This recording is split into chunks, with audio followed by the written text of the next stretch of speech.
नमस्कार. आरोग्यशाहीमध्ये मी वैद्य भाग्यश्री आणि मी वैद्य नमिता आपलं स्वागत करतो. आरोग्यशाहीचा तसाच तो आहाराचाही. गहू हे धान्य जगभरात सर्वत्र वापरलं जातं. आयुर्वेदामध्ये गव्हाला गोधूम असं म्हणतात.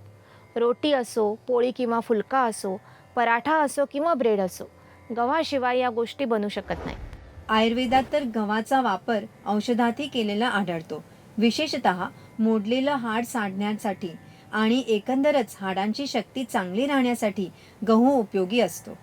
याखेरीज गहू चवीला गोड, वीर्यानी थंड, शरीराला आवश्यक ती स्निग्धता देणारा, वृक्ष म्हणजे शुक्रधातूची शक्ती वाढवणारा आणि शरीराला स्थिरता देणारा असतो असं आयुर्वेदामध्ये सांगितलेलं आहे. आतापर्यंत जेवताना ताटात गव्हाची पोळी असणं हे समृद्धीचं लक्षण समजलं जायचं. आजकाल मात्र ग्लुटेन ॲलर्जीच्या भीतीपायी अनेक सुखसंपत्ती घरांमध्ये गव्हाचा वापर बंद केलेला आढळतो. पण मंडळी, गहू न पचण्यामागे नुसत्या गव्हाचा दोष नाही, तर कमीत कमी जमिनीमध्ये जास्तीत जास्त उत्पन्न मिळावं यासाठी हायब्रिड आणि जेनेटिकली मॉडिफाईड गव्हाचं घेतलं जाणारं उत्पादन हा खरा प्रॉब्लेम आहे. कारण पारंपरिक देशी बियाणं जपून उगवलेला खपली गहू, सोनामोती गहू किंवा युरोपियन देशातला एम्मर व्हीट आजही पचायला सोपा असतो. या प्रकारच्या गहूमुळे सहसा ॲलर्जी होत नाही.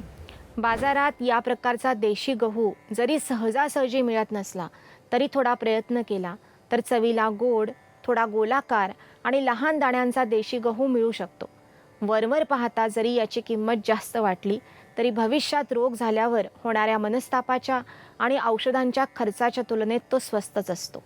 आजकाल अनेक तरुण मंडळी कार्बोहायड्रेट्स नको, ग्लुटेन नको, वीट बेलीचं टेन्शन नको अशा अनेक कारणांमुळे गव्हाला नाकारतात. पण हाडांची, पर्यायाने शरीराची ताकद चांगली ठेवायची असेल तर पुन्हा एकदा देशी गव्हाला किचनमध्ये आणावंच लागेल. आरोग्यासाठी आवश्यक असणाऱ्या असाच महत्त्वाच्या गोष्टी जाणून घ्यायच्या असतील तर बघत राहा आरोग्यशाही लोकशाही मराठीवर.